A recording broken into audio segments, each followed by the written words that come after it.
evening. My name is Lana Labonte. Welcome to my channel. I'm here to support, uplift, inspire, and hopefully that empowers you to be the best version of you that you came here and are meant to be. You do you, you be you. You know, if you remember Romper Room, be a good doobie. Anyway, so I saw Valley in the comments. Can you hear me loud and clear? Let me know if you can hear me because I have the mic on and I want to make sure that everything is audible. So I am overdue for a live. Oh my gosh. Has it been a couple weeks? And I do apologize. I have been missing James. I know that oh, awesome. Thank you, Valley, for letting me know. Thank you for the feedback. So much change is happening. This is a time. I know there's a lot of heavy energies on some people out there. Some people are noticing like the tremblings from within, and others are feeling the pressure from without. The key is in tuning in, tapping into your body's wisdom. Because when you feel it, it will reveal it and offer up on a platter your opportunity to heal it. Because life is a series of experiences with many choices, many opportunities, many blessings, many lessons. The key is whether we are present to the gifts that present themselves to us. We are in very powerful times and we signed up for this. Need you forget? I know I didn't. And I have my moments.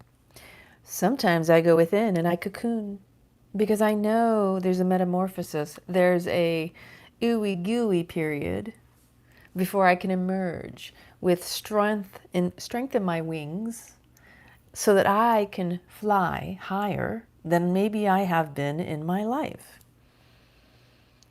And yes, I was in the Air Force, so I aim high.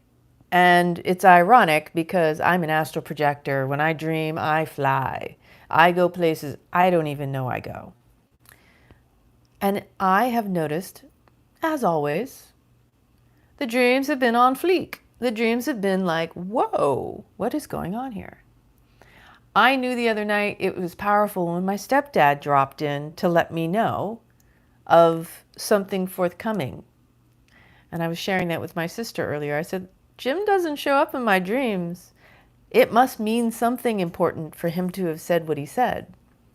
And I will reveal that later when I'm ready. And then my sister, the middle child, the wild child, the ace of spades in our family, she literally is the wild card, has been missing. And I say missing, she has been selectively not communicating with us since not long after my mother passed in 2018. And that's kind of like, you know, the average person would take that. And yes, exactly. Mothers are showing up in our dreams too. She went AWOL, as we'll say, because she chose that she needs to deal with her stuff. Now, she's an adult, and I trust that she knows herself. And the average person would think, oh my gosh, doesn't she understand how much that hurts other people? But we have to honor people where they're at. Yes, it annoys the shit out of me that I have not heard from my sister. And I'm having conversations in my kitchen to the ethers, just sending out the message like, it'd be really nice to hear from you, Lita. Give us a call. We just want to know you're safe. We just want to know you're okay. The thing is, you can't force anybody to do anything they're not willing and ready to do. And I trust that she's safe. She has her way of resourcefulness about her that has caught even me and my other sisters and my mother like, whoa, wait a minute. That came out of Lita's mouth. She's a very intelligent young woman. I'll call her young because she's not that old. And nor am I. So I don't look at numbers as in death sentences. My daughter did this in 2010, and from what I hear, her life went upside down. But you know, because we choose how we want to traverse this life and the lessons that we, it's sad for us because we wouldn't want that. We don't want to see other people suffer. But that's also us comparing ourselves to them. That's also well, if I can protect them, it protects me. So we don't want to see other people go through painful situations because of our own pain. And because our hearts hurt witnessing pain in another, because it's like we feel it as if it's inflicted upon us. And there is truth to be said with that. Because as a collective, we are collectively collaborating. Each and every one of our personal experiences are felt by one another. Hence why you feel the energies. If you're even the slightest bit aware of your own self, aware of your sensitivities, that don't ever discount that what you choose to do or what you experience isn't felt by another. Again, it ripples out. We all feel it. We are extrasensory beings. We are all sensitive. We have 5 senses. When things are stirring up within us, it's also how sensitive we are to what's going on around us. And it takes a lot of self-awareness and discernment to recognize, is this mine? Because not everything is yours. Your little feelers are going out everywhere. Sometimes we're a little blissy. Sometimes we're not in our bodies fully. Hence, we feel even more powerfully things that don't belong to us. And then we assume they belong to us, and then we bring them into us. And we add more drama and trauma to ourselves because we are attracting where we're at. Like attracts like. If you are in a low vibration, if you are in your negative mindset, you're going to attract negative stuff. If you are in your positive mindset, you're going to attract that stuff too. But it's your baseline focus. And I've been on both ends where I've caught myself where you've been exposed to someone who's very negative Nancy, right? They're everything they can find wrong. Like, what side of the bed did you get up on? And what did you have to eat? And what, who pissed in your Wheaties kind of deal. It's like, whoa. And see, this is part of the addiction to our hormones, and the hormones of stress, chronic stress, trauma response, that when you're in the chronic fight, flight, freeze, or fawn, it's very easy to be caught up in these traumas and not even realize the dramas that you have created because you're living them out. And it's perpetual. You get that wheel, that momentum going, and it's almost like, watch me now, I'm not able to stop myself. And I've been through this over the course of my life. Give me just a second, I want to do is doing weird things, so I want to make sure we have a signal. In my past, I remember when I was first in the Air Force, I was stationed in Korea. And there was this one person that hung out with me and some other friends. And I was highly influential. Like, I was very sensitive to picking up other people's stuff and then not knowing how to, like, protect my energy, or I was very open. And I'm not saying that you have to box yourself off, but you have to be able to not do what other people do just because you're around them. And so this individual was always complaining. And I was like, oh my gosh. And then I'd catch myself complaining. I'm like, whoa, that's not really my nature. Like, I could find the good in stuff. And I turned to a friend of mine and I said, I love her, but for my own mental health, I cannot be around her for too long a period because I find I catch myself getting negative and I start talking crap and saying things that I wouldn't normally say. Like, it's projectile vomit out because I'm taking it in energetically. Like, I felt like I was like this magnet for this darkness that wasn't mine. And I didn't know how to work with that at the time in my life, but I was aware enough to recognize it wasn't mine. I was aware enough to see how I was being influenced by another person. And it is true what they say, you are the sum of the 5 people you hang out with the most. So you got 5 negative people around and they're enabling and reinforcing and supporting each other's crap. Which way do you think that's going to take you?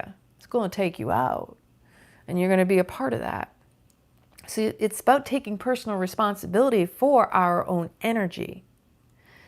And noticing, what is your baseline? Like, what is your foundational belief system? Is it the glass half full or the glass half empty? If you can be more on the positive than the negative, you have a better way of adjusting your barometer. So if you are exposed to people that are more negative, you may be able to influence them over to your positive. But see, this is where self-awareness is so important. Your own mindfulness practice, your own meditation, your daily cleansing of your garbage, which is the mind. Meditation is mental flosses, like I say. I sit to meditate so that I can witness the crap that's coming up in the moment. And then I can go, oh, that's where we are today. Okay, hold on. Oh, that's what's coming up for me right now. Every day that I sit on my mat and I go, okay, this is what's coming up and the things that my mind wants to gravitate and focus on. That also makes me aware of if I need to be around other people that will support me or enable things that I need. And it's really important that you surround yourself with the people that are going to raise you up, not take you down. But you got to know you first. And so again, I'm going to say, you are responsible for the energy you emit. But like attracts like. And wherever you're at, you will magnetize that. So again, if you're in the negative mindset, you're going to find all sorts of stuff to draw to you. Hi, Cheryl Ann. So good to see you. Just like I was with my sister years ago, and we were going through a line at a Walmart or something. I can't remember exactly what we were doing. But as we were going through the line, my sister had like this thing come up, and I looked at her and said, Lita, are you okay? And she said, no, I'm just really frustrated. I said, well, where did it originate? It obviously didn't originate because she was upset with something, with the situation of the person who was at the cashier's desk. I said, I know you're not upset with them. Where did this originate? And then she said, yeah, you're right. It happened that this morning I woke up and, this didn't happen and I was frustrated. And she was able to see how that unfolded and became like a domino effect. I said, sometimes we just need to recognize that when we're being negative, we have to look at the root of the origin of where it started. Just because we started out with something in the morning doesn't mean we have to let it take our entire day from us.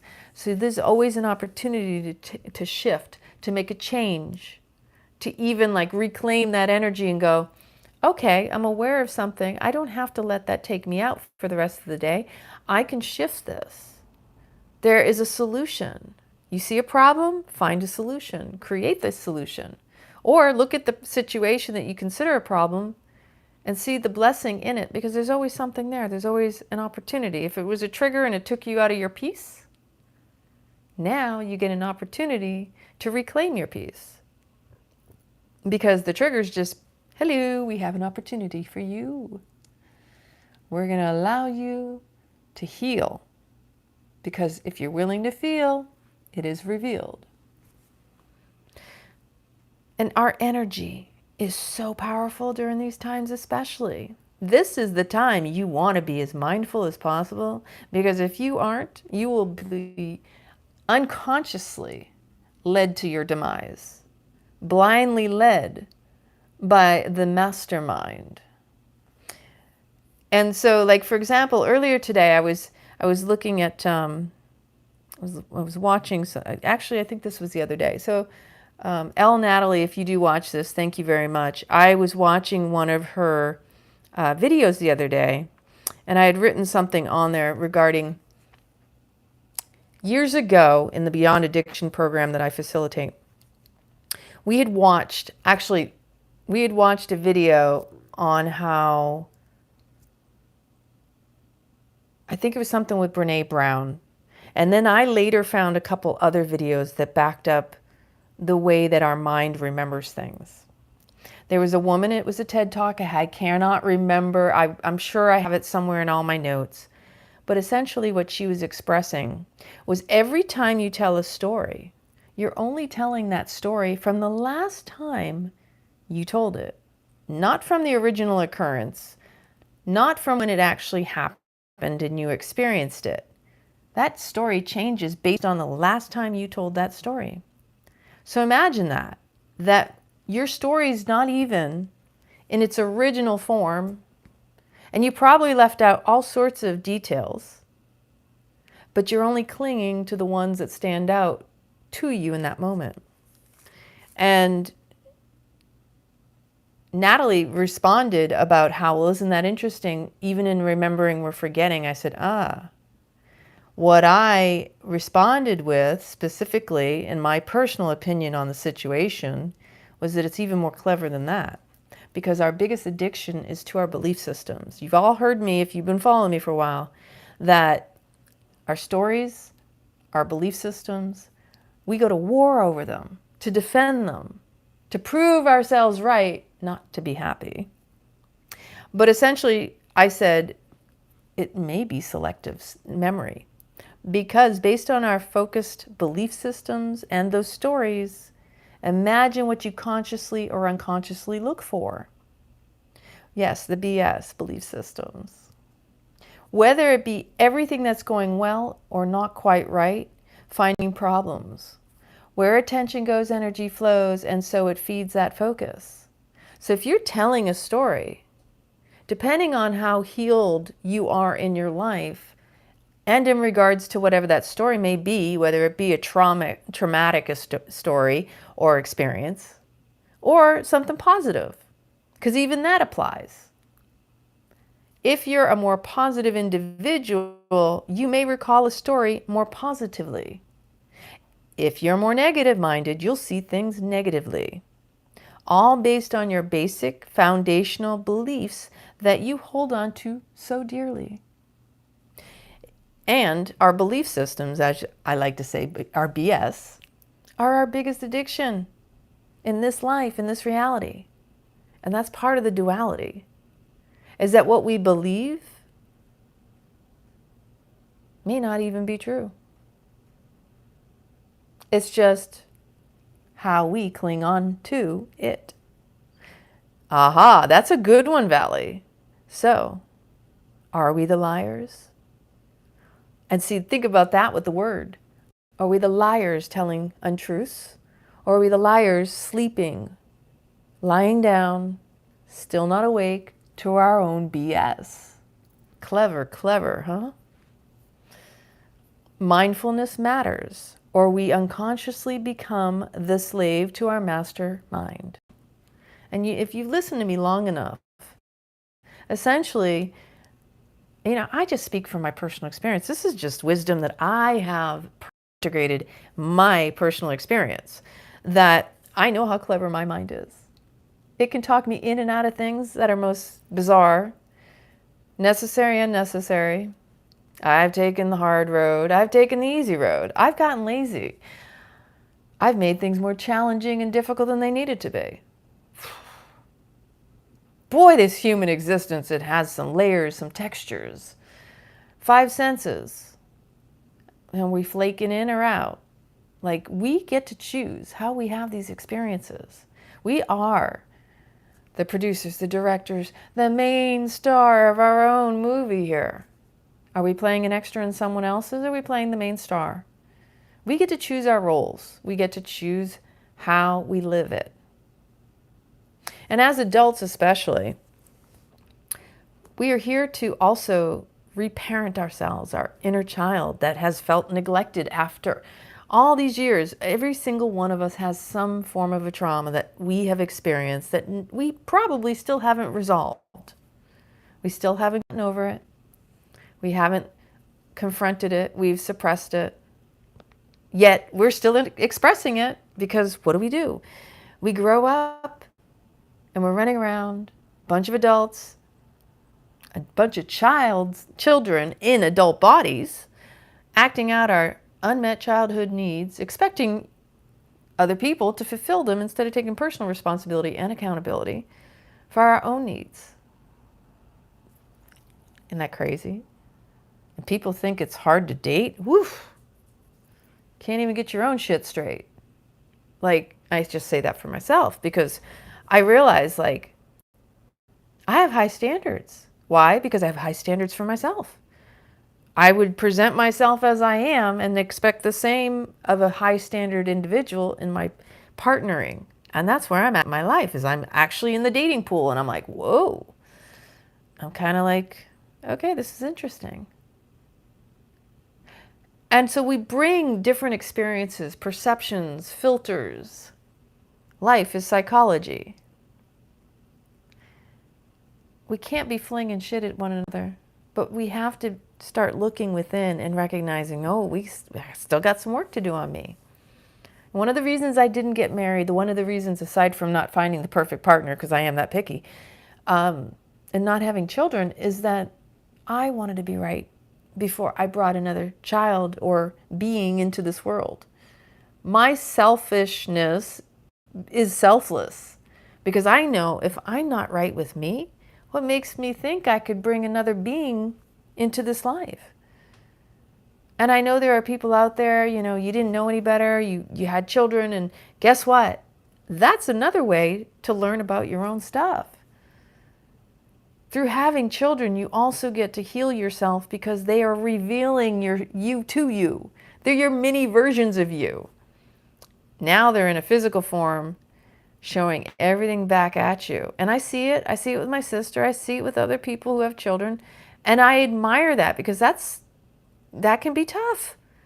I may consider that harder than what I think I've been through. Whereas other people may think, well, it must be really hard to do it as a single person and not have anybody, you know.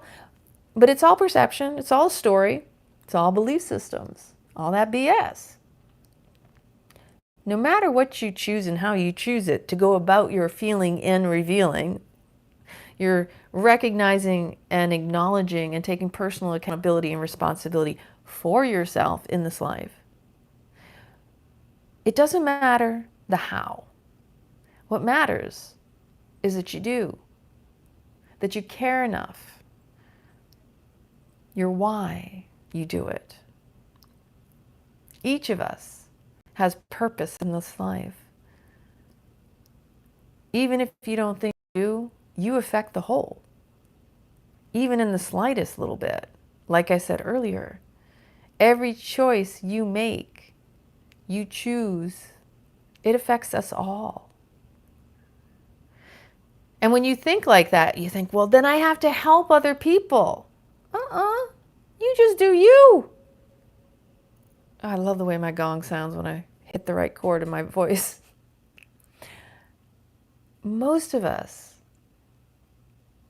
have this idea that if I help another, and this is unconscious, oh, I'm supposed to be self-righteous and self-serving through serving another, right? That's one way to think of it. But the reality is unconsciously, there's this inner child that says, well, if I go help other people, somehow maybe it'll heal a part of me. There's not to say there's no truth in that. But 9 times out of 10, that's really a distraction from confronting it within you and really feeling into the pain. We avoid pain. The mind is there to protect you from pain. It's there to keep you from the perception of harm. And most of the times the mind, its idea of pain or threat or harm isn't actual life or death. It's actually ego busting. It's ego threatening. So it's there trying to protect you from yourself, actually.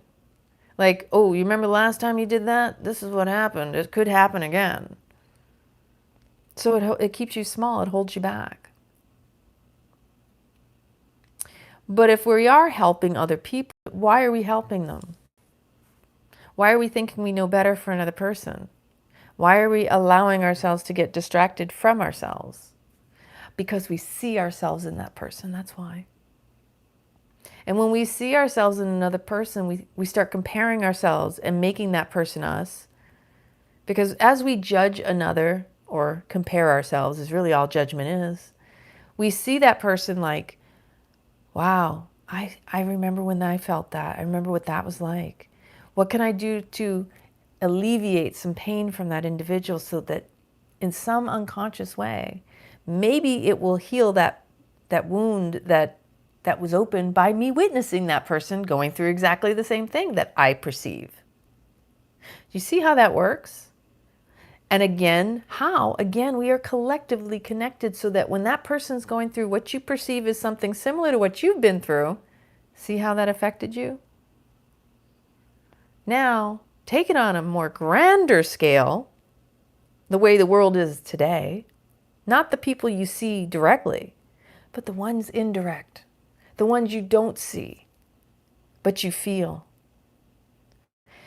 And something in you feels the trepidations and the anticipations and the anxiety or the depression or whatever it emotes in you.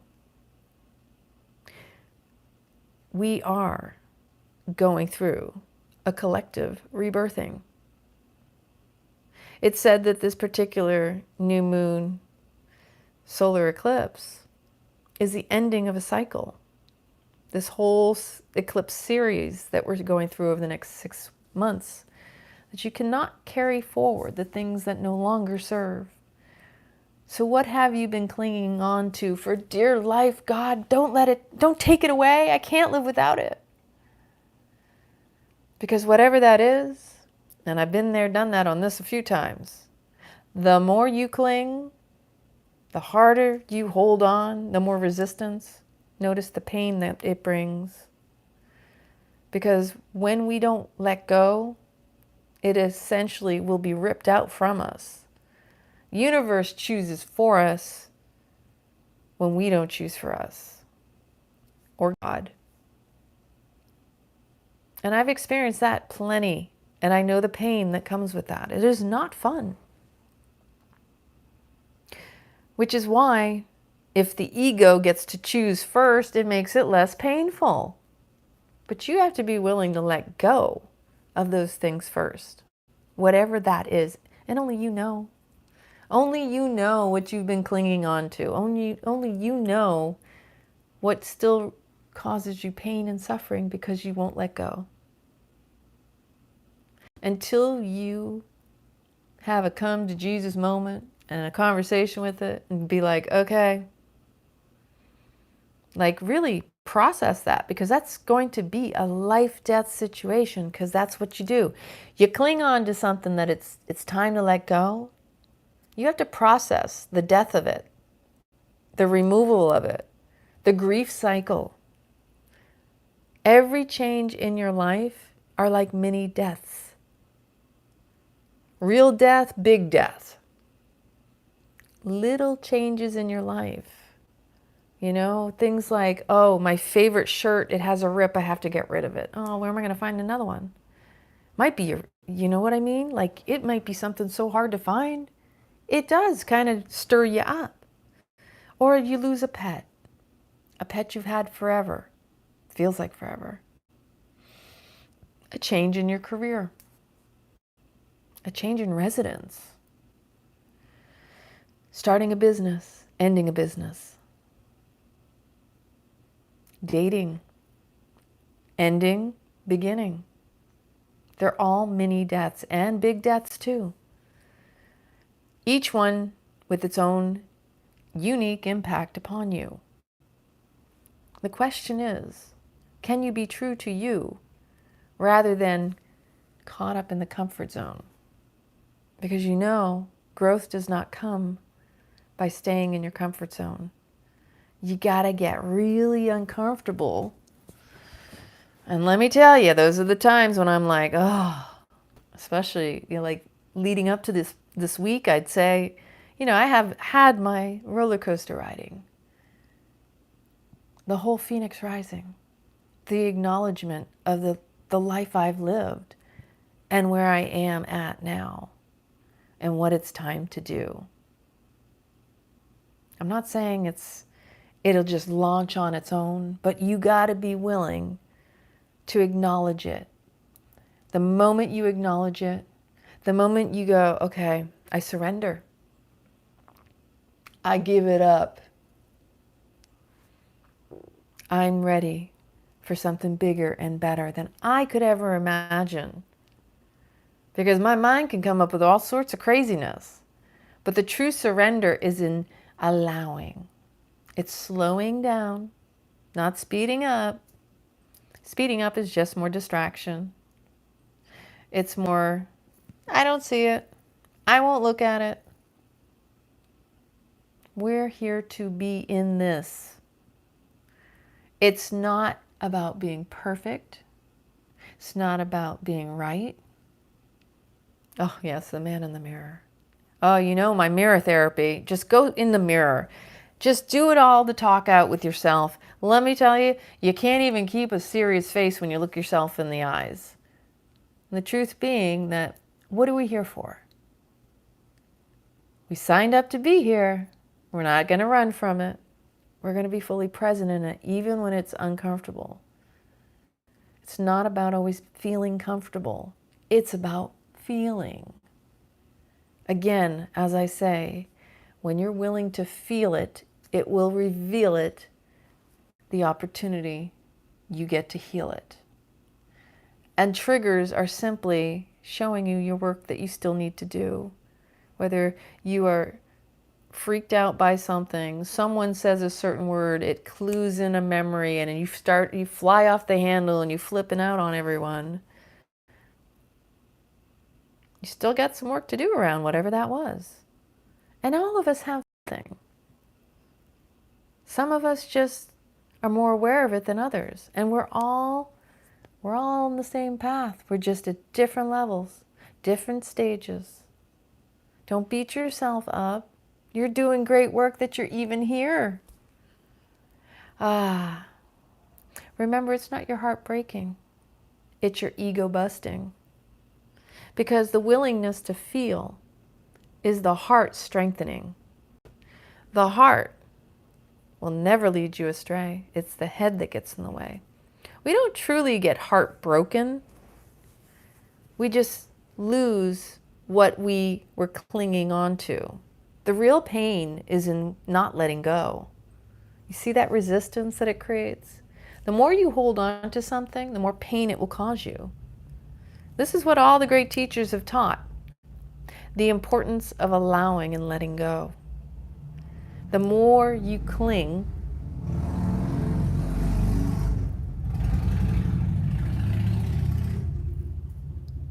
noisy fuckers. Some people just want attention, by the way.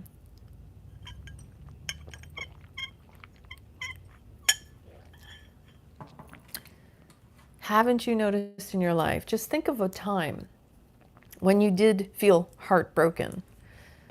It wasn't that your heart was broken. It's that you were grieving the routine, the good times, and you forgot about the bad times, because a lot of times isn't that what happens? Again, it's all about those belief systems and the story around the situation, whether you're positively focused or negatively focused. That when you look upon a relationship, if they broke up with you, 9 times out of 10, that'll kick your ego in the ass. And your ego will be like, dare they? And it's almost like it gets under your skin more than if you just said, you know, I'm ready to go. You know what? We don't have anything in common. The person that chooses always has the upper hand based on the maturity of the minds. If you're both individuals who are mature and you come to that agreement that, you know, things between us they're not perfect. I love you. I care for you. I wish the best for you. And if you've got 2 people that can separate on a good, even accord, mature, emotionally mature, right? That in itself, you shouldn't have a clash. There will be a transition. It's a mini death. It's a cycle that's ended. And you have to get used to not being with somebody. Okay, you know, singledom is not the worst thing in the world, people. Being alone is actually not a bad thing. And when you get good at being alone and you like your own company, that will invite the right person to be in with you to be extra company. And I made a quote the other day. You know you're mature in a relationship when the other person's a compliment, not a compliment. You want someone who matches your energy, not someone who just is like, arm candy, right? Hi, beautiful Pamela. It's so good to see you. I always love that you have the dolphins. Dolphin energy. I love my 𝐿arimar. So again, it really is so important that we recognize when we're telling a story, recognize that first off, the story is going to be based on your filtered belief systems. The negative or the positive mind, where are you stronger? Or the neutral mind that sees it as just an experience, a story.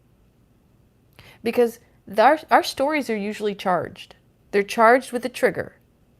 I'm over here telling because I got stories and I got triggers and I got my discriminations and I've got my issues and I've got my opinions. Don't we all? You know what they say about that? Everybody's got them. And there's nothing to be ashamed of. You don't have to go confessing your so-called sins. You know what the word sin means? It means sins are just when you miss the mark. There's not a negative thing, a connotation, a spin. We've just been influenced wrong, in the wrong direction. Everything we experience in this life is really just fuel, information, because we're taking in data through the five senses. When you take in information through your five senses, you're enhancing your intuition. I know I've missed the mark a lot myself. Isn't it fun? Because when you miss a take, you miss the mark, you get to make more choices and you get to live more life. You make it more fun, more playful. Like that is the true fountain of youth, is reclaiming your child, your inner child, healing and becoming whole, not dismissing or disowning any part of yourself. And the more you own your all, the more fun this life becomes.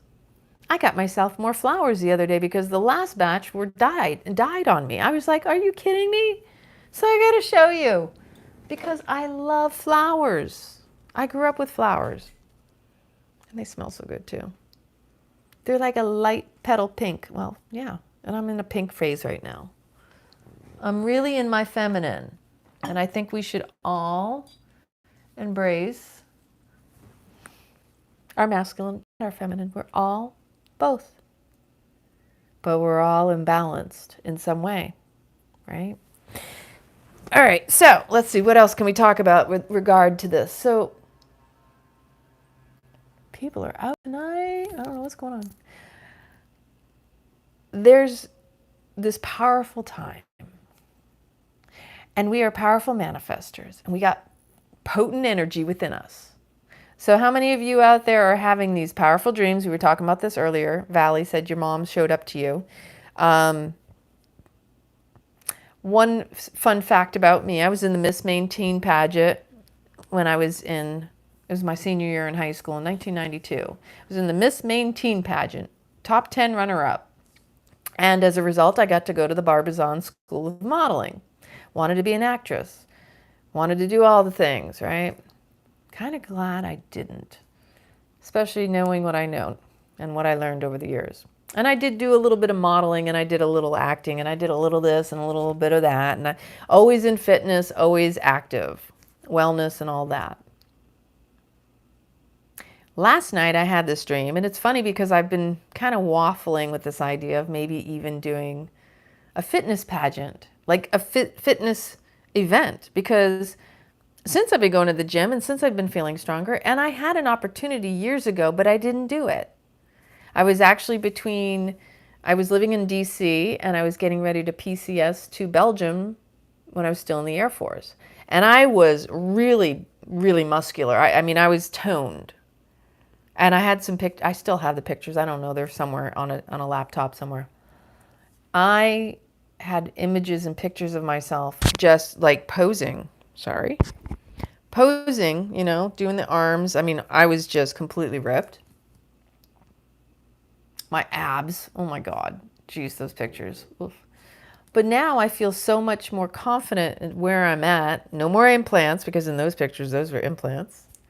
Yeah, a little makes a lot of progress. You take it slow.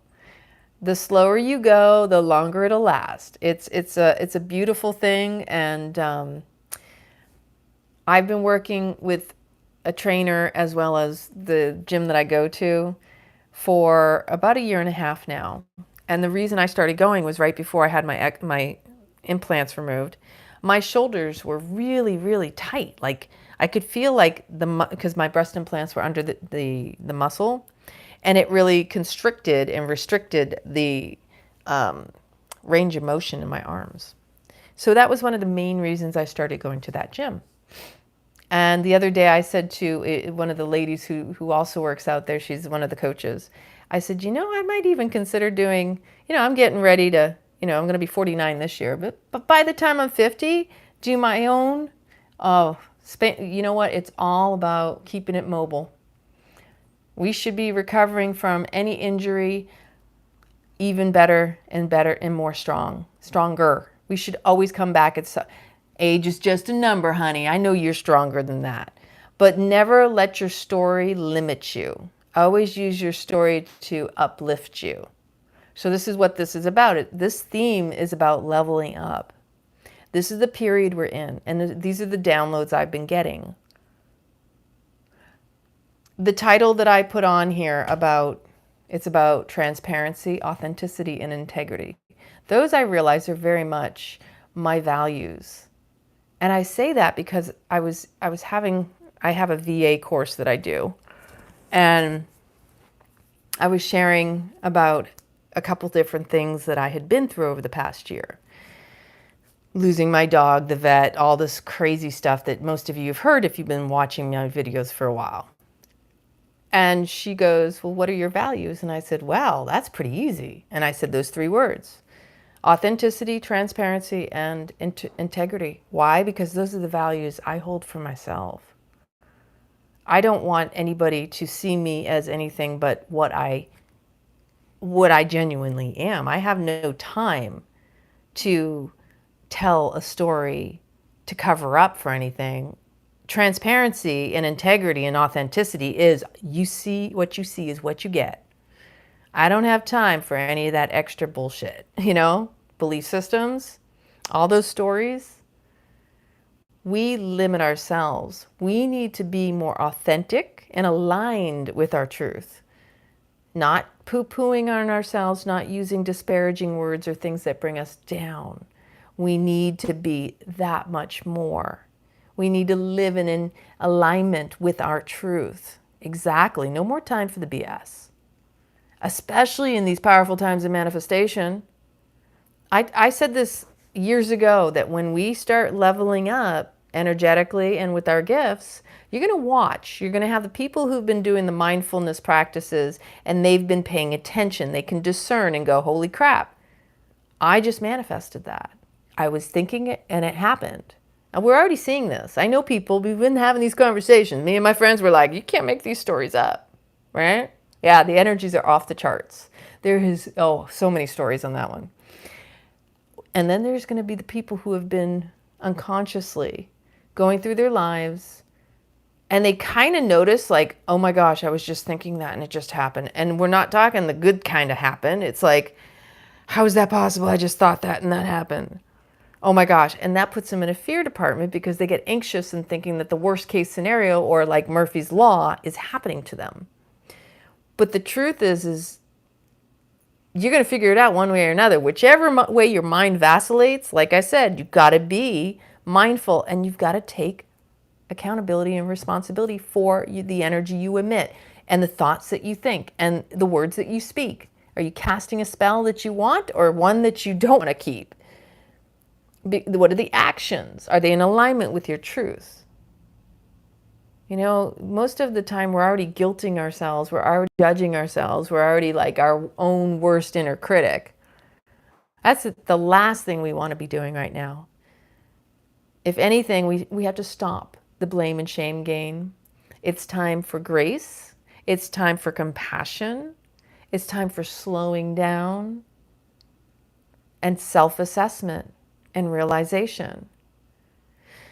Confidence in knowing thyself and not allowing things outside of you to trip you out or up. We have to be our own cheerleaders. When you cheer yourself on, you're cheering on the world. Because what you do well adds to the wellness of others. Yeah, and that, you know what? When you capture yourself in those thoughts, like what I do the mirror therapy. I go in the bathroom because I do my best work on the throne, a queen in her throne. It's so funny. I do. I have some of the most amazing conversations with myself, and it's just crazy. And some of those conversations have been like, you've been through some challenges. You can be okay with yourself. Be kind on yourself. It hasn't always been easy. I get it. You need a little downtime. You need a little extra sleep. You need this. You need that. It's okay. You don't have to be on your A game 24/7. Rest, recuperate, reflect, rejuvenate. I don't know about anybody else. I have had trouble going to sleep before 1 a.m. and then even then I'm tossing and turning in my bed. I'll put on some yoga nidra. I'll put on some astral projection, like guided meditations. Exactly. When you don't have the best, you do the best with what you got. But when I'm not getting to bed early enough and I'm so tired in the morning, but I'm waking up like, whoa, intense dreams too. It's like, whoa, that was a doozy. Craziness. This is a time to really just take notes, journal. I couldn't say enough of that. I have pages of journaling that literally all the stuff that has been pouring in and recognizing that, oh my gosh, there's a whole fire that has been ignited within me. And I have my fears and I own those. Like, okay, they're not going to own me. I'm aware that I have my perfectionism that I know I still have to work through. My fears of oh my gosh, that's beautiful that your mom gets to come to visit with you. I love that. The fears of failure, the fear of not doing things the right way. What is the right way? I don't even know the right way. Like, launch, just do it. Like that what's funny about me saying that is, okay, so my intention is to start up my retreats again. And there are two places. One is in Lampedusa in Italy. A friend of mine has an Airbnb out there. The other one is in Monte Bernichi, which is in Tuscany.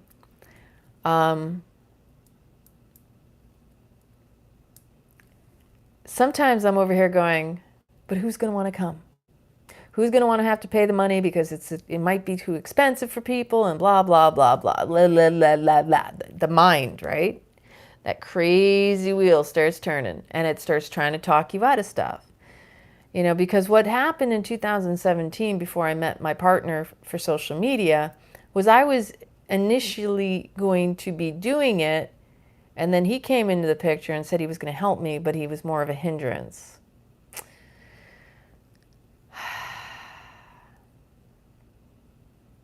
Curse you over what? Sending you bad vibes. What other people think of us, and I have to remind myself, I say this for me, but I say it for you too, is nobody's business, and it's not yours too. What they think of us is not our business. Let them think. And see, this is part of what rose in me over the past couple of weeks. You know what real alchemy is? Is when you know yourself so well that someone can try to talk shit about you, and you take that and you alchemize it into your fuel. All the people, all the haters, all the people who have tried to energetically suck the life out of you, cast spells, steal and siphon off your energy, declared war upon you. Hello, ladies, witches in past lives. It's this Phoenix Rising is about alchemizing. The Phoenix Rising event, as far as I'm concerned, is where we no longer take shit lying down anymore. This is where we take that energy coming at us, bring it. That's my fuel now. Whatever you throw at me, it feeds me. I will transform that into my fuel. But it'll also be the demise of the other individual because it's a boomerang effect. And if someone throws ill will at you, you get to transmute that. That's the alchemy. But it boomerangs back to them at their demise. So consider that. If there is somebody that, and here's the other thing. It's really, really important that you not put power or give power to others over you. Be very selective in who you share your most valued, treasured dreams, desires, your visions. Don't just tell anybody, because a lot of times there are people who secretly wish you not to succeed. Keep that to yourself until you're ready to reveal it. Let your actions speak more than your words. There was a great quote that I heard earlier today. Who said it? It's Ernest Hemingway. It takes us 2 years to learn to speak, but it takes 60 years for us to learn to be silent. When to be silent. That's powerful. Think about the wisdom in that one. All the time we learn to speak. We can't keep our mouths shut. It takes us all the time to recognize the wisdom is learning when to just be, to listen, observe.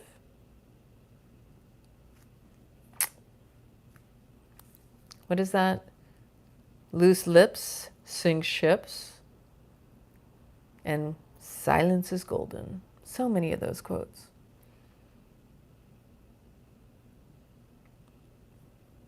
Yeah, I've been really feeling a lot of downloads this past couple weeks, and I apologize because I've been missing every single one of you. And I appreciate you for showing up. And I appreciate you for doing the work and being here with me on this crazy journey of life. And it's just getting started. Like, it's about to start rolling. This is just the beginning. We don't know what's coming, but I feel the excitement. And I know some people have been feeling the heaviness. It's interesting for me because I go through little trepidations before everybody starts feeling the healing. It is the healing, really, because when you're feeling the churning within, that's a form of healing. It has to be churned up within you for it to be chucked out of you. And let me tell you, for all the years I've been working on myself, and I'm that person. Okay, let me go deep. Let me see what I can dig out. Like I'm always still, I'm that crazy person who's like, oh, let me feel like shit so I can figure out what that is so I can get rid of it, right? I know, right, Pamela? I know. And Pamela and I just keep showing up all over the place with each other. We're on lives together. We're like, hey, Pamela, how you doing? Haven't seen you in a while. And so for me, when I was a little girl, and to me, this is like child's play. I really feel like that. And you hear people talk about it being a soul trap and a slave system and blah. I don't buy into any of that because we created it. So to even say that is like saying we have no power. We created this maze and we're the rats in it, trying to find our way back. And again, if you listen to me, I've been talking about our souls are infinite and we can't inhabit. Yes, we chose and created this craziness. And it's kind of funny when you really play with it. It's like, holy crap. I mean, the times that I sit in front of the toilet or in front of the mirror in my bathroom, I'm just like, yeah, you chose to come here. And then there was, at the same time, I just want to say, I have the conversations with my higher self, like, you need to give me some more help here because I can't do this all on my own. I'm sick of doing all this shit on by myself. I need a private assistant. I need a partner. You need to send me someone to help finish up my renovation. Like, it's a crazy world we live in. I know. Exactly. Twisted AF. Seriously. But at the same time, has a great sense of humor, has a whole lot of grace. And when I get to see her in my own image, because I get there, I have those moments where I'm like, you know what's in there. You know who you are.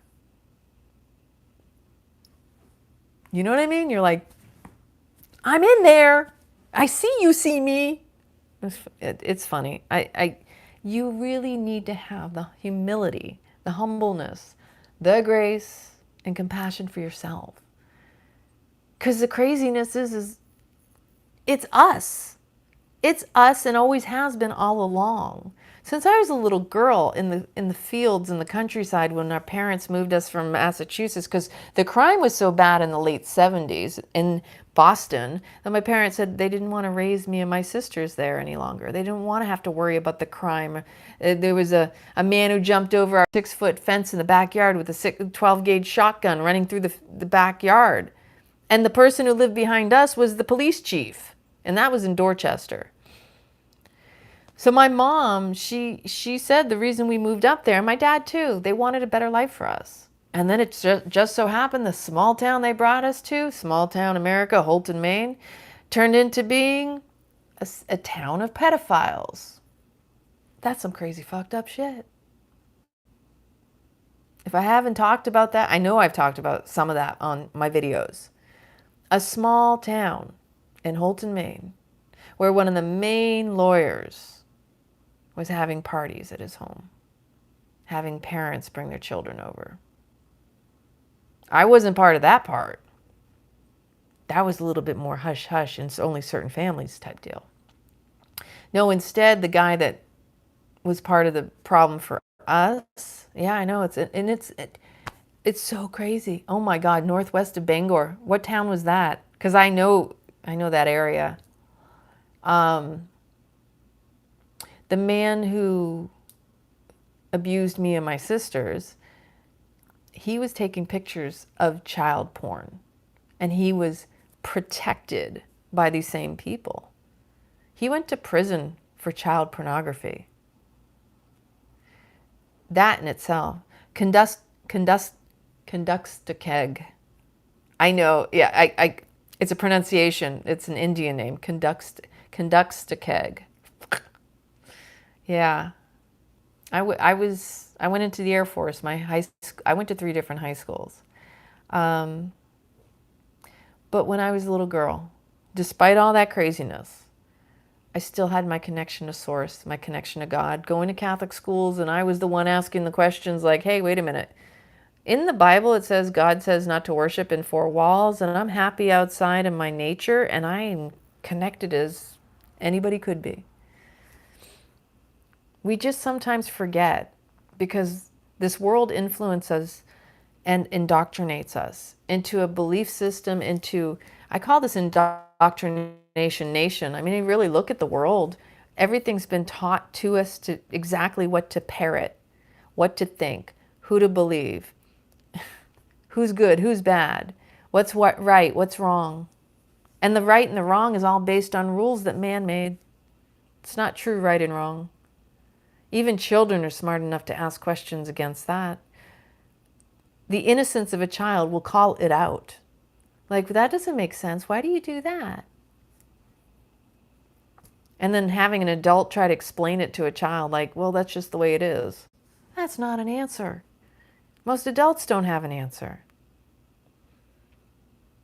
So pay more attention to what children say, because there's wisdom in a child too. I remember my inner wise child. Whew, she was a wise cracker. And at the same time, during my entire life, I've never backed down of asking questions. And I really appreciate that I was told I have got tenacity to be able to confront things. Because, again, my values, authenticity, transparency, and integrity. That's my why. In everything I do. Truth. I had a mother who was a triple Sag. She was the ultimate truth seeker. That's why we grew up in libraries. We learned the Dewey Decimal System. We learned how to read books and how to research. And we had encyclopedias. Whew, I don't know how many versions of those we had. The best were my father's.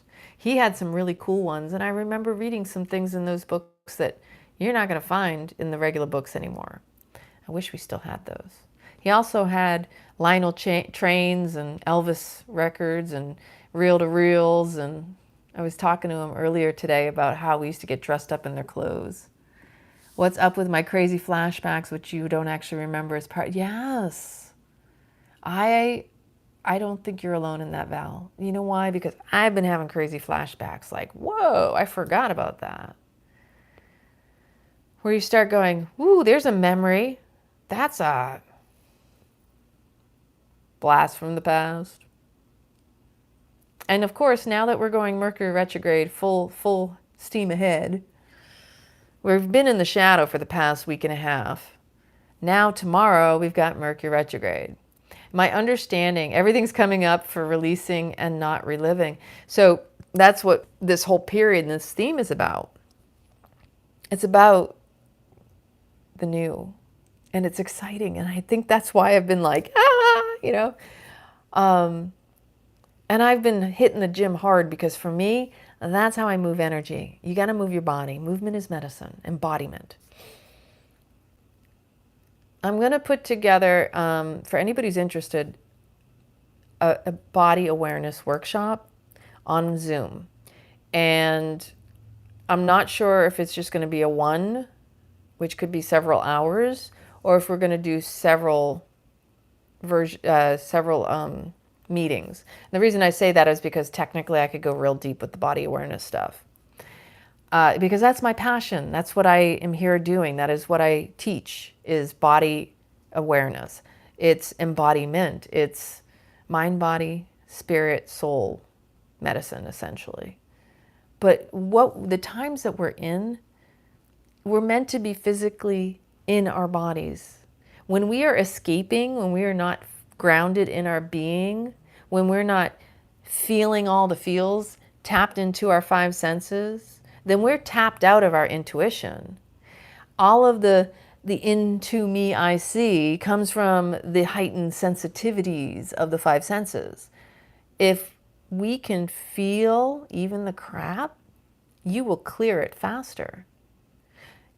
If you own it all, it won't own you and it won't run the show of your life. It's about really consolidating and coming together to your purity, your essence, knowing what that is, and that encapsulates a whole lot more than just the physical being, because you have 10 bodies. You have the positive mind, the negative mind, the neutral mind, you have the soul body, you have the arc line, you have the physical body, you have the subtle body, the auric body, the magnetic body. Yes. And you know, and we've talked about this before, forgiveness. It's giving for. And when you get to a certain level, you recognize that the forgiveness never needed to be forgiven. Nothing needed to be forgiven because it was already neutral in itself. It was just the meaning you attached to it that made you feel that it required any type of forgiveness. Like when you reach a certain level of awareness, hey, listen, I'm still human. I still get pissed off. I still, like ruminate on things. And, the other day I caught myself in a negative loop and I'm like, I don't even want to hear myself talk about that. Because we do that. And sometimes you got to done a video on that one too. Sometimes you got to get tired of your own shit to the point where you don't even want to deal with it anymore. You want to just clear it out. But the forgiving is really recognizing there was never anything to forgive. It was just your judgment that caused the budding, the duality. It just is. Justice just is. So in the mind of the indoctrinated mind is must have justice, must have retribution. I need closure. I'm not going to forgive them.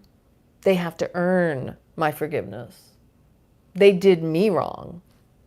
That's all based on belief systems. All that BS, all those stories. Most of it isn't even communicated. Somebody does you wrong, you never even communicate what the wrong was or the fact that what was right. But yet people will be like, well, you need to forgive me. I'm sorry. Boy, are we drama queens and kings, right? We create the drama based on all this old trauma to think that we even need to go to the forgiveness stage.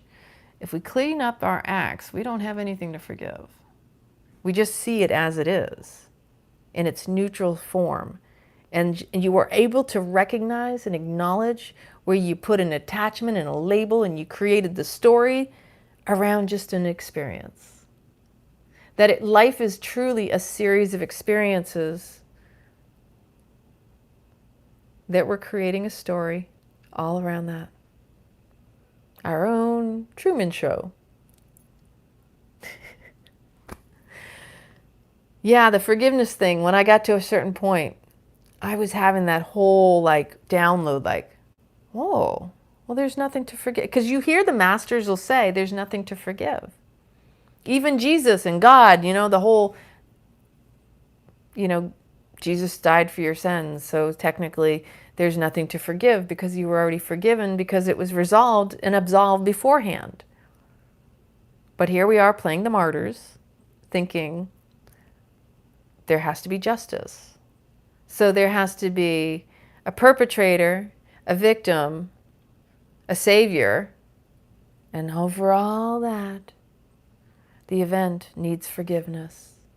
And just like healing, see, that's another term. Now I use the word, but in all essence, is it really that we need to heal? Or just reclaim ourselves? I say it's about reclaiming. And something that Teal Swan talks about, and I remember this because it was so powerful. She said she calls it parts work. She calls it parts work because of the fragmentation, is my understanding. I keep tapping that. Sorry about that. It's reclaiming all of our parts, the fragmented pieces that we basically threw away. We don't want to acknowledge that dark aspect of ourselves even exists, when in reality, it's all part of our wholeness. That the yin and the yang, you need the dark and the light, because you wouldn't see the light without the dark shadowing it, and vice versa. We're reclaiming and recapturing and recalibrating our beings into a state of wholeness. So it's really not about healing, it's about wholeness. We are holy. WHOLELY. Is that right? Whole. Yeah, that's right. We want to be holy. Oh, wow. Oh, I love that, Valley. That's a beautiful awareness. And I've been there, so I feel that. That's a powerful acknowledgement, because the minute you pick up on it, it's like, oh, and it goes poof. Don't you feel lighter? Don't you feel that go and release? I do. That's awesome. Ooh, thank you for sharing that. Anybody else? Let me know in the comments after this video, during this video. Let me know what you're going through. Call the aspects of myself back to me in all fractals plus my energy every night. That sounds so sweet. I love that. That's beautiful, Pamela. And also reminding ourselves, I clear any contracts that are no longer serving. I release myself from anyone who has knowingly or unknowingly attached themselves to me.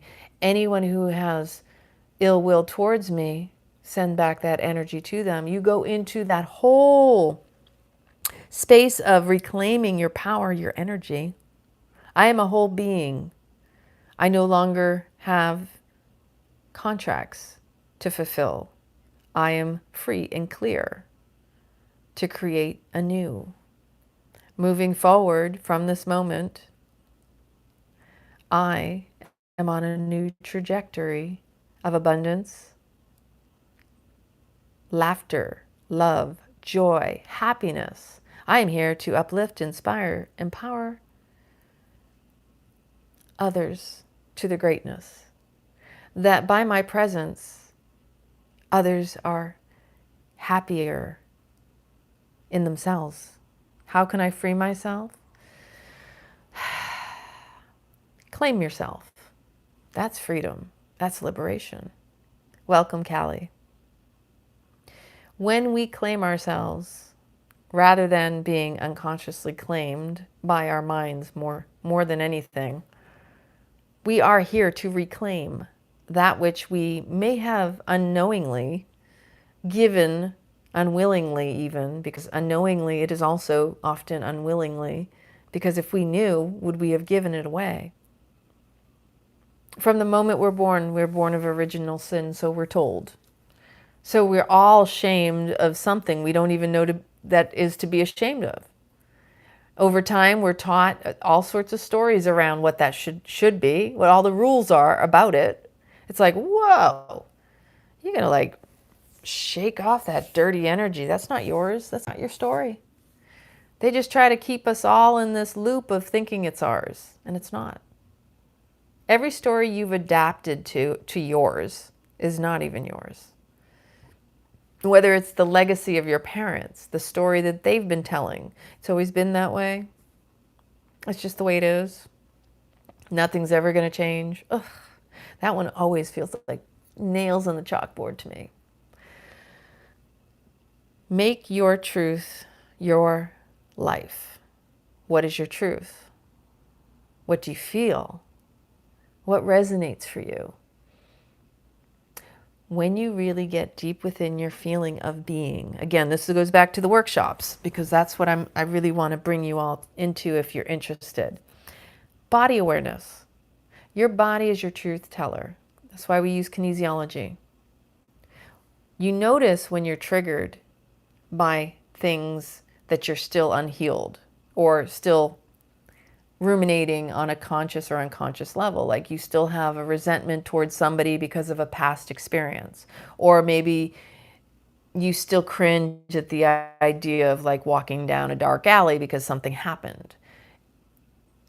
Empowerment, right, or good in your body, you do it in a safe space, of course, but that it's not about always feeling good, but being good at feeling.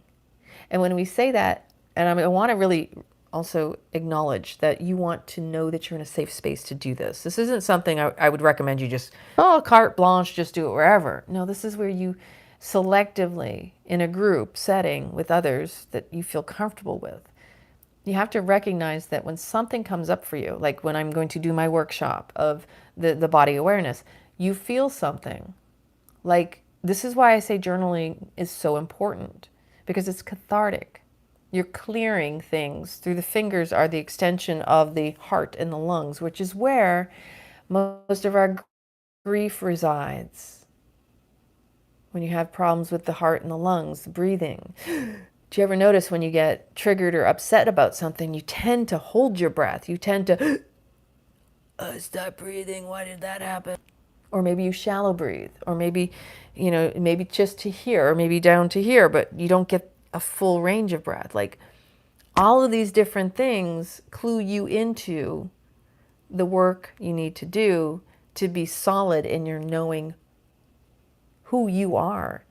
It's the feeling of everything. Yes, the clenching of the fists too, right? And probably the jaw, because those all go hand in hand, literally. The jaw travels down into the pelvic area where we store a lot of emotion. So in this revealing of feeling is a cathartic healing, but you have to be open and willing to do the work, and sometimes it takes more than once or twice, depending on what that is.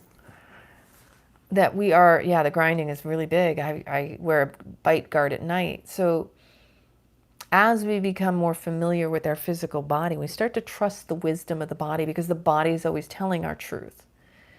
When we have tension or discomfort in our body, it's really revealing the mental untruth. The spine is a direct relationship to the mind. Our belief systems, like I call it the BS, is our biggest addiction. So if it's extreme dogmatic beliefs that you cling on to, don't want to let go of, then you probably have a tight, rigid spine. You can find these different correlations and connections just by tapping into like, oh, where do I feel it? Where do I feel pain? Even without going into a trigger or a trauma, just notice in your body, where do you have sensations? What feels tight? Elbows, knees, ankles. Because the joints typically mean movement. A lot of times it's about moving forward. Knees, ankles, feet. Those right there, 9 times out of 10, is it because you're unwilling to move forward in your life? Are you having trepidation? Are you holding back? Hands, having a grip on things, control.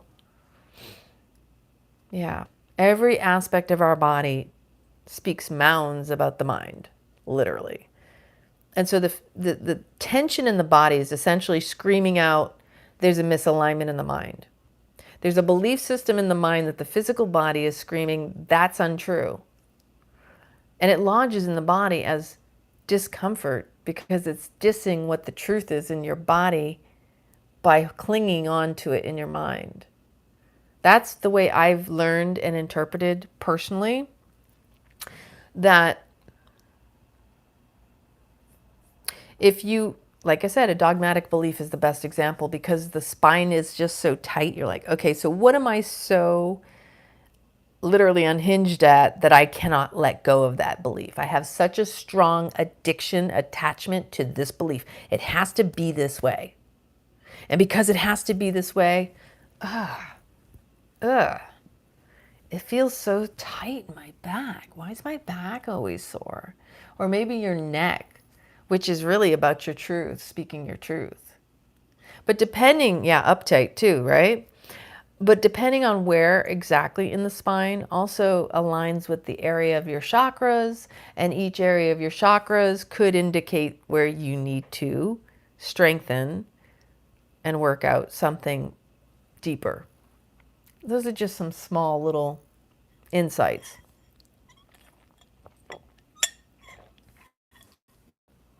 But essentially, deconstructing ourselves and getting to know the very essence of ourselves is really going to bring us to our soul self.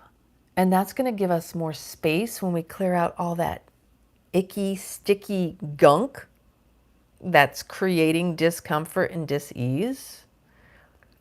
When we clear that out, we create the space to bring more of our gifts in, more of our soul self. Because again, we can't fully inhabit this physical body with our whole soul self because it is infinite. Infinite out, infinite in. So we have to clear the space. We got to clear out the junk. That's why got to do the mental floss.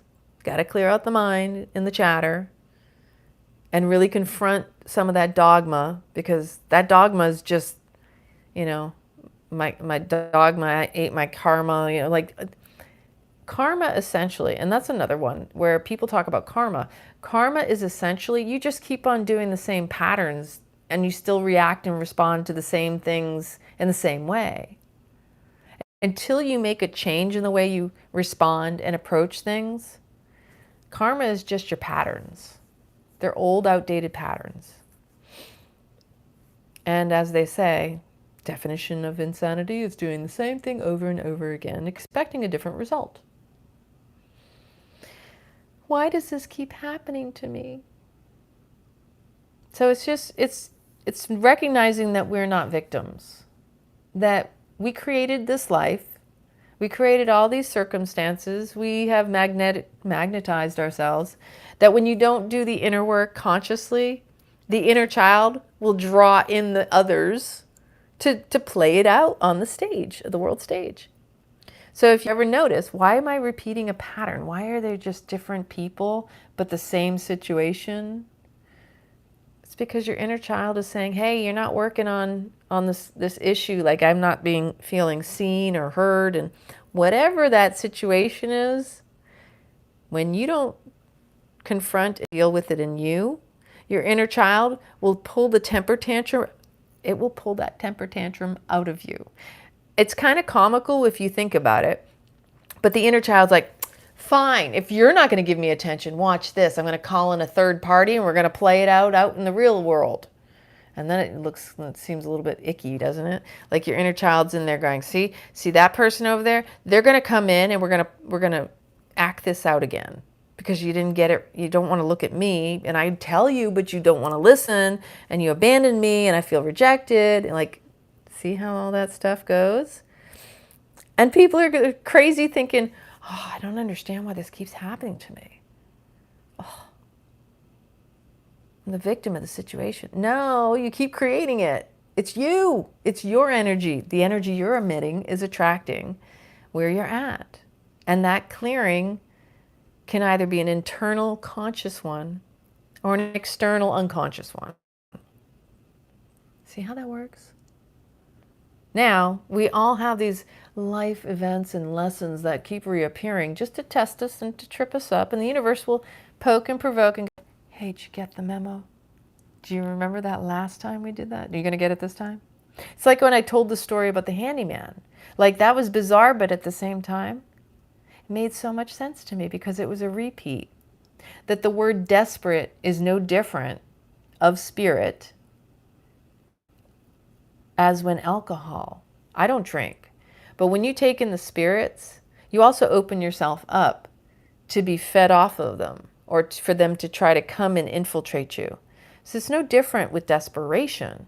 If you are so desperate, somebody will come in and test your desperation as if they're a spirit trying to inhabit you. So in my case, what was really cool was I realized I'm not that desperate. So I can wait. I can start over again. Okay, yeah, I lost a little money, had to clean up some mistakes. In the end, there were even more mistakes that had to be fixed as a result. And I was saying to my friend that's helping me, I said, geesh, this person is trying to get more money out of me. In the end, they owe me money for the mess they made. But it was a lesson that I will say saved me from paying for electric work that would have cost me more. That's why that happened for me. I see how everything unfolds and I'm like, whoo, praise be, thank you.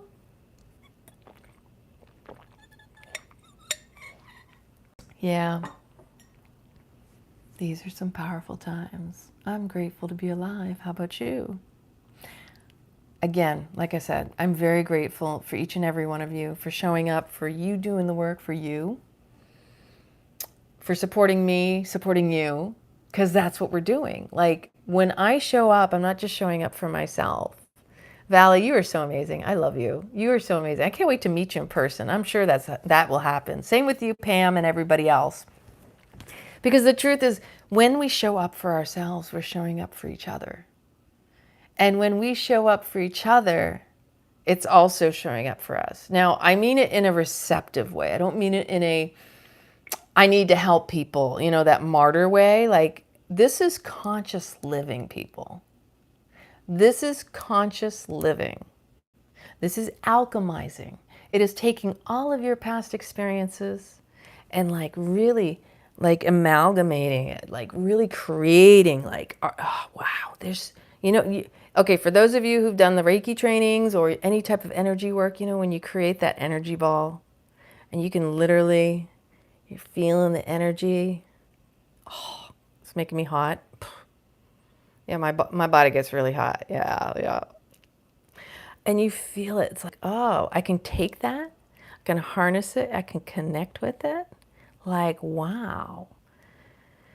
We all have this capability. We all have this power to take your energy, take your experiences, the good and the bad and all of it. It's all just energy, and we can alchemize it. And what I want you to do, if you're doing this with me right now, just get really excited. Just let the energy just get real fun and playful.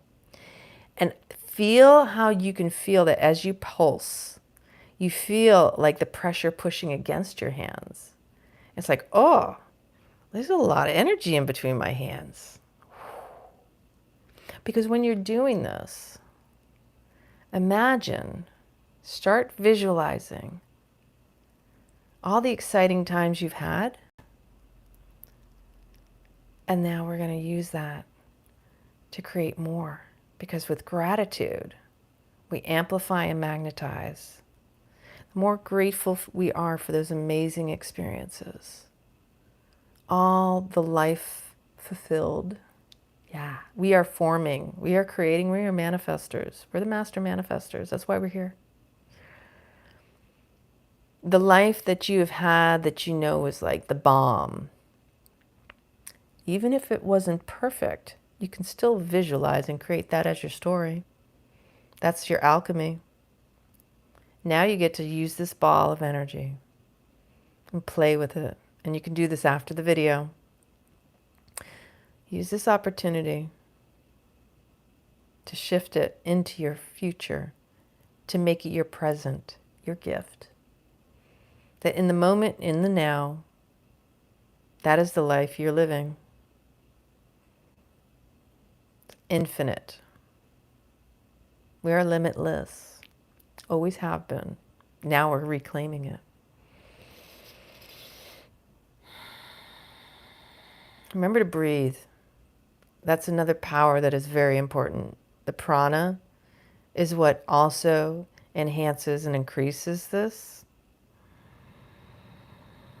Because the hands are the extension of the lungs and the heart. That's why your hands are healing. That's why your hands have power.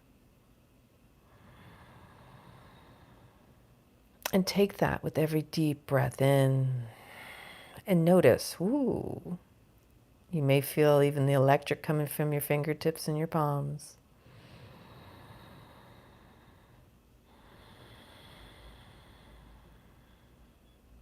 Stay with it. Imagining, feeling the elatement, the excitement, the joy, the happiness, the playful child within you. Yes, that's what I wanted always, all along. That's what I've always wanted, and that's what I have. Claim it, feel it, own it. Bring in your 5 senses. Smell it, taste it, touch it, hear it, feel it. It is yours. Always has been. It's just been up to you to recognize and own it, to honor that you deserve it, because you do.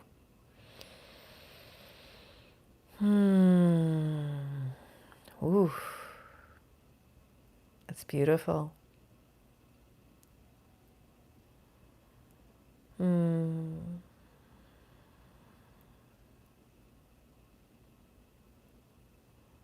The power has always been with you.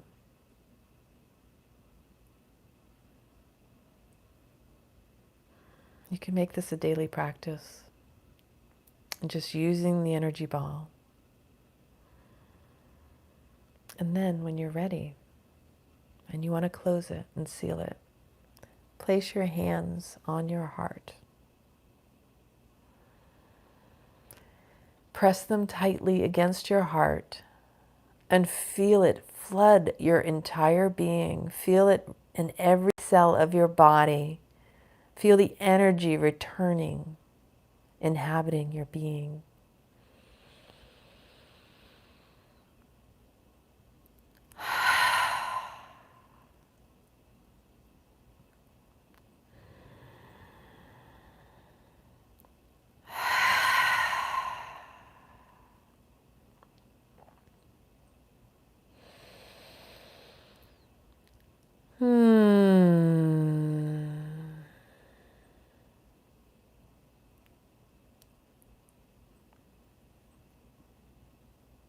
Thank you, everyone, for joining me in that.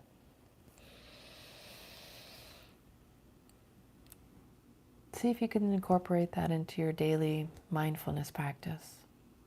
and see how that builds. Oh, that makes my heart so happy for you, Valley. Sending you all lots of love from my heart to yours. What is it? The whole live life long and prosper? That's what we're here to do. I'm claiming it for me and for you. I love you all. See you in the next one.